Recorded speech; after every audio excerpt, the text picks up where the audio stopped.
अस्सलाम वालेकुम बच्चों। भी आपने मलेरिया का लेक्चर देखा जिसमें आपको ये पता चल गया कि इसके कौन कौन से कॉजेटिव एजेंट्स हैं और इसके थ्योरी की डिटेल्स आपको पता चली। अब मैं आपके सामने इसके मल्टीपल चॉइस क्वेश्चन सॉल्व करूँगा ताकि आपको अंदाज़ा हो कि हमें एग्ज़ाम में ये जब क्वेश्चन पूछे जाएंगे तो हमें क्या क्या बातें जहन में रखना ज़रूरी है। So let's talk about its multiple choice question. कहते हैं कि malarial parasite can be transferred from mosquitoes to humans when human swim in lakes containing mosquito larva. Swimming से नहीं होता, बिकॉज स्विमिंग के ज़रिए एक अमीबा हमारे ब्रेन में जाता है जिसको ब्रेन ईटिंग अमीबा बोलते हैं, इससे नहीं होता। फीमेल अडल्ट मॉस्किटो फीड्स, तो ये है जब ये हमारे ऊपर फीड करती है, हमारा खून चूसती है तो ये ट्रांसफ़र हो जाता है। Mosquito larva contaminate drinking water, तो ड्रिंकिंग वाटर से अगर हम पी भी लेते हैं तो लार्वा स्टमक में चले जाएंगे, वहाँ HCl होता है, वहाँ ये लार्वा मर जाएंगे। सो ये भी आंसर नहीं है। और D mosquito lay egg near places where humans live, पास पास अंडे देने से भी कुछ नहीं होता, तो ये भी ऑप्शन नहीं है। हमें ट्रांसफ़र इसलिए होते हैं बिकॉज फीमेल मॉस्किटो हमारा खून चूसती है और अपने स्लाइवरी ग्लैंड से हमें प्लाज्मोडियम ट्रांसफ़र कर देती है। तो बी इज़ दी आंसर। कहते हैं कौन से word can all be applied to organisms that cause malaria. जो मलेरिया कॉज करते हैं उन ऑर्गेनिजम्स के लिए मलेरिया का पॉजिटिव एजेंट क्या है? प्लाज्मोडियम, जो कि एक प्रोटोप्टिस्ट है, जो कि एक यूनिसेलुलर ऑर्गेनिज्म है। देखते हैं जी, ए में कह रहा है सेक्सुअली ट्रांसमिटेड, ये गलत है जी। प्लाज्मोडियम सेक्सुअली ट्रांसमिट नहीं होता। बी पे माइक्रोस्कोपिक है, पैरासाइट है, पैथोजन है। B is making sense, B is making sense. ज़रा देख लेते हैं कि सी और डी क्या कह रहे हैं। मॉस्किटो, मॉस्किटो नहीं है जी, पॉजिटिव एजेंट प्लाज्मोडियम है, मॉस्किटो नहीं है। पैरासाइट सेक्सुअली ट्रांसमिटेड, और डी में भी वो सेक्सुअली ट्रांसमिटेड की बात कर रहा है, तो ये भी बात ठीक नहीं है। लिहाजा हमारे पास बी आंसर होगा इसमें कि मॉस्किटो माइक्रोस ये जो प्लाज्मोडियम है माइक्रोस्कोपिक है, पैरासाइट है और पैथोजन। नेक्स्ट क्वेश्चन देखिए। कहते हैं क्यों, why is the organism that causes malaria called parasite and pathogen. इसको पैरासाइट भी क्यों कहते हैं और पैथोजन भी क्यों कहते हैं? हम असल में इसको इसलिए कहते हैं बिकॉज एक पैथोजन इसलिए कहते हैं क्योंकि बीमारी कॉज कर देता है, और पैरासाइट इसलिए कहते हैं बिकॉज अपनी खुराक हमारी बॉडी से हासिल कर रहा होता है। सो ए पे वो कहता है it feeds on it's host, it causes disease. Yes, it feed on it's host, live inside another organism, किसी और ऑर्गेनिज्म में नहीं रहता, ये गलत ऑप्शन है। कहते हैं it's carried by a vector, carried by a vector, तो इसीलिए हम उसको पैरासाइट नहीं कहते। बीइंग कैरिड बाय वेक्टर का मतलब ये नहीं कि आप पैरासाइट हो गए। सो इसके लिए हमारे पास ये आंसर है कि अपने होस्ट पे फीड भी करता है और डिजीज़ भी कॉज कर सकता है। नेक्स्ट क्वेश्चन देखिए। कहते हैं एक और मेथड टू प्रिवेंट मलेरिया है कि आप वेक्टर को यानी मच्छरों को कम कर दो। मच्छरों को कैसे कम करोगे? Cover the area of standing water to prevent mosquito from laying eggs, ये येस इट मेक सेंस कि आप उनको अंडे ना देने दो। Use anti malarial drug that kill malarial pathogen in human body, इससे मच्छरों को क्या होगा? इससे तो प्लाज्मोडियम मरेगा, ये ऑप्शन नहीं है। Use anti malarial drug that inhibit reproduction of malarial pathogen, इससे भी मच्छर को कोई, उसने ऊपर पूछा है कि वेक्टर को कवर करने के तरीके बताओ। और D use mosquito nets to prevent mosquito from sucking blood, ठीक है जी। तो आप नेट लगा दोगे, नेट से आपको मच्छर नहीं काटेगा मगर मच्छर का नंबर तो बढ़ेगा। नंबर रिड्यूस करने के लिए उनके रिप्रोडक्टिव हब के ऊपर आपको अटैक करना है, और वो ये है कि स्टैंडिंग वाटर के ऊपर आप अटैक करो जहाँ पर उसने अंडे बच्चे देने। ये तो आप अपने आप को बचा रहे हो, हालांकि स्टेटमेंट डी जनरली देखा जाए तो ठीक है, लेकिन इसमें आप अपने आप को बचा रहे हो। जो ऊपर स्टेटमेंट में क्वेश्चन है जो उसने कहा है to reduce the number of vectors, उस तकाजे को ये बात पूरी नहीं करती, ठीक है। इसीलिए इसका ए आंसर होगा कि आप कवर कर लो। अगला क्वेश्चन देखिएगा। कहता है कौन सा factor does not help to make mosquito an effective vector for malaria. कौन सा फैक्टर है जो उनको अच्छा वेक्टर बनने में हेल्प नहीं करता? ये मैं नहीं पे फोकस इसलिए कर रहा हूँ कि जब किसी जगह पर नॉट आ जाता है तो वो क्वेश्चन थोड़ा मुश्किल हो जाता है, राइट।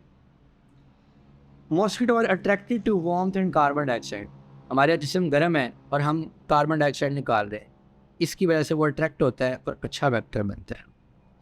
तो ये ऑप्शन नहीं है। नंबर 2, मॉस्किटो पानी में अंडे दे या जहाँ मर्जी अंडे दे, इससे में क्या फर्क पड़ता है? पानी में अंडे देना कोई उसको अच्छा वेक्टर नहीं बना रहा, चाहे खुशकी पर अंडे दे ले लेकिन बाकी काम करता रहे तो अच्छा वेक्टर है। लिहाजा ये बी ऑप्शन मुझे समझ में आ रही है। Mosquito saliva stop blood from clotting, ये है, ये इसको अच्छा वेक्टर बनाता है। यहाँ पे कट लगा रहा हूँ लेकिन ये इसको अच्छा वेक्टर बना। अगर ये सवाल होता which of the following statements make mosquito a good vector, तो ये एक अच्छा के वो उसके मुंह में सलाइवा होता है, एंटी क्लॉटिंग, और सलाइवरी ग्लैंड में प्लाज्मोडियम होता है जो कि आपकी बॉडी में एंटर हो जाता है। डी में कहता है malarial pathogen live in mosquito salivary gland, जी बिल्कुल, ये भी उसको एक अच्छा जो है वो वेक्टर बनाता है, बिकॉज उसके सलाइवरी ग्लैंड में रहता है, उसने थूक फेंकनी होती है आपका खून चूसने के लिए, तो वहाँ पर ट्रांसफ़र हो जाता है। लिहाजा इसका आंसर बी होगा, मॉस्किटो का अंडे देना पानी में ये हेल्प नहीं करता उसको एक अच्छा वेक्टर होने में। और आई होप कि आपको मेरी इस बात की समझ आ गई होगी खूब अच्छे से। अगला सवाल देखिए, कहते हैं मलेरिया को ट्रांसमिट करने के लिए ह्यूमन पॉपुलेशन में कितनी बार मॉस्किटो को ह्यूमन को काटना होगा? एटलीस्ट 2 मरतबा तो काटना होगा। ये एक आदमी है जिसको कुछ भी नहीं है, जो हैप्पी है, और ये एक आदमी है जिसको मलेरिया है, जो कि बीमार है। ठीक है जी, ये जंपिंग कर रहा है और ये बीमार है। अब मॉस्किटो क्या करेगा?